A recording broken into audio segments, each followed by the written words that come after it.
Allez, exercice 25. Donc, on commence à attaquer les exercices qui vont résumer tout ce qu'on a vu dans ce chapitre. Donc, là encore, ce sont des exercices importants, très complets, mais normalement qui ne devraient pas vous poser de soucis parce que c'est que des choses qu'on a déjà vues. Donc, premièrement, on vous parle de la droite de la fonction k de x égale moins 2x plus 5. Alors, est-ce qu'on vous dit, voilà, on vous dit pas plus, on vous dit de la représenter. Donc, ici, il faut donc tout simplement voir que k, c'est une fonction affine. C'est de la forme mx plus p. Donc pour ça, je peux faire un petit tableau de valeurs. Je peux choisir par exemple comme valeur 0, je peux choisir par exemple moins 2, 0 et 2. C'était des grosses valeurs ici. Hein. Donc en moins 2 fois moins 2, ça faisait 9.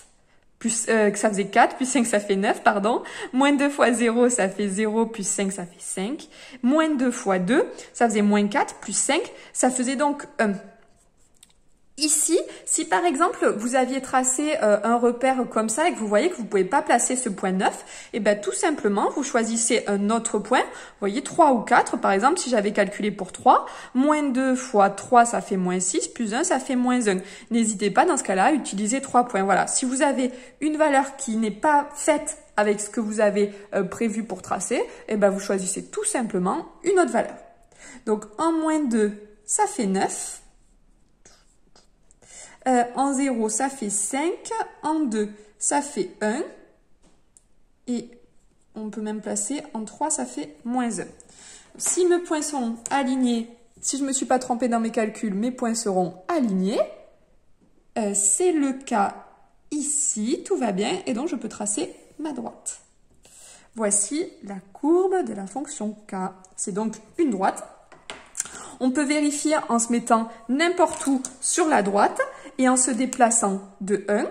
Par exemple, ici, je me déplace de 1 toujours vers la droite. Et je vois que pour tomber sur la droite, je dois descendre de 2, d'où ce moins 2. Et l'intersection avec l'axe des ordonnées, c'est bien 5. C'est ici, mon ordonnée à l'origine. Voilà, c'est vérifié. Et on vous demande maintenant de résoudre des équations. Donc, la première à résoudre, c'est k de x égale moins 1. K de x égale moins 1, donc je vous disais, en fait, il vous suffit de remplacer k de x par son expression. C'est moins 2x plus 5 égale moins 1. Voilà, ici, hop, les x d'un côté, les nombres de l'autre. Qu'est-ce qui n'est pas à sa place? C'est ce moins 5. Donc, pour enlever ce plus 5, je vais faire, moins 5 de chaque côté. Ça me permet donc d'écrire que moins 2x, ici, en faisant plus 5, moins 5, ça a disparu. Moins 1, moins 5, ça fait moins 6. Ensuite, donc, mon but, c'est de trouver seulement le x. Donc, je vais diviser de chaque côté par moins 2. Donc, ici, vous remarquerez, je ne me pose pas de questions ici sur ce signe, puisque c'est le signe égal. Donc, ici, il n'y a pas de souci. Et donc, on obtient x égale 3. Alors, je vais de suite traiter en même temps que ce que je fais, la question petit 3 qui vous disait de regarder graphiquement ce qui se passe. Oui, parce que k de x égale moins 1. Ici, on cherche les antécédents de moins 1. Pour ça, donc ça, souvent, vous me répondiez. Donc, il suffit de se placer ici en moins 1, de tracer une droite. Combien de fois elle coupe la courbe? Une fois. Donc, il y a un antécédent. Et cet antécédent, je le lis ici. Il vaut 3. C'est ce que j'ai trouvé par le calcul. Graphiquement, par le calcul. Allez, on continue avec k de x supérieur à 1 cette fois-ci. Donc, k de x supérieur à 1, ça veut dire que moins 2x plus 5 moins 1 doit être, moins 2x plus 5 doit être plus grand que les x d'un côté, les nombres de l'autre. Le plus 5 n'est toujours pas à sa place, donc l'opération que je vais faire, c'est moins 5. Donc là, je vais faire quand même attention au signe, puisque cette fois-ci, on a une inégalité. Et donc, en faisant moins 5, donc plus 5, moins 5, j'obtiens 0, ça disparaît. 1 moins 5, ça fait moins 4. Est-ce que l'ordre change? Non, l'ordre est conservé, puisque j'ai soustrait un nombre.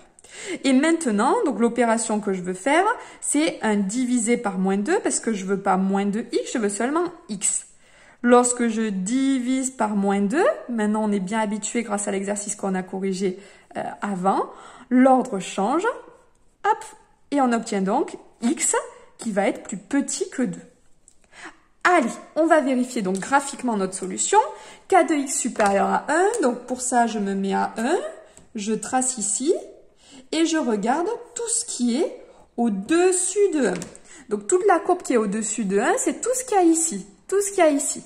De ce côté-là, ça attaque à moins l'infini, jusqu'à ce point-là, je lis l'abscisse, jusqu'à 2. Donc, les solutions, a priori, ce serait de moins l'infini jusqu'à 2, exclu puisque on veut pas que ça vaille 1. Et c'est exactement ce que j'ai trouvé ici. X plus petit que 2, ça veut bien dire qu'on est entre moins l'infini et 2. Allez, on s'attaque maintenant à K de x inférieur ou égal à 7. Donc, toujours exactement la même opération. Moins 2x plus 5 inférieur ou égal à 7. Qu'est-ce qui n'est pas à sa place? C'est ce plus 5. Comment je l'enlève? En enlevant 5 de chaque côté. L'ordre est conservé puisque j'enlève 5. Maintenant que j'ai moins 2x, je veux seulement x. Hop, hop, hop. Donc, je divise de chaque côté par moins 2. En divisant par un nombre négatif, contrairement à ce que j'allais commencer par écrire, l'ordre change. Et donc, j'obtiens que x, il va être supérieur ou égal à moins 1. Allez, on regarde ça sur notre graphique. Donc, il faut se placer à 7. On se place à 7. Je trace une droite. Et je cherche tout ce qui est au-dessous de 7. Au-dessous de 7, c'est donc tout ce qu'il y a ici. Tout ce qu'il y a ici. Je vois que donc ça va jusqu'à plus l'infini au niveau de mes x, parce que je continue. Et ça débute ici, à ce niveau, en la valeur moins 1. C'est-à-dire que mes solutions de k de x, mes solutions de k de x plus petit que 7, ça débute à moins 1, compris à cause de ce signe-là, jusqu'à, et bien ensuite, toutes les valeurs de cette droite-là ici, toutes les abscisses, ça va jusqu'à plus l'infini. Et je retrouve bien le même résultat parce que si x est au-dessus ou égal à moins 1, ça veut bien dire que je suis entre moins 1 et plus l'infini. Voilà pour la correction de cet exercice et on va se retrouver donc pour la correction de l'exercice d'après, le 27.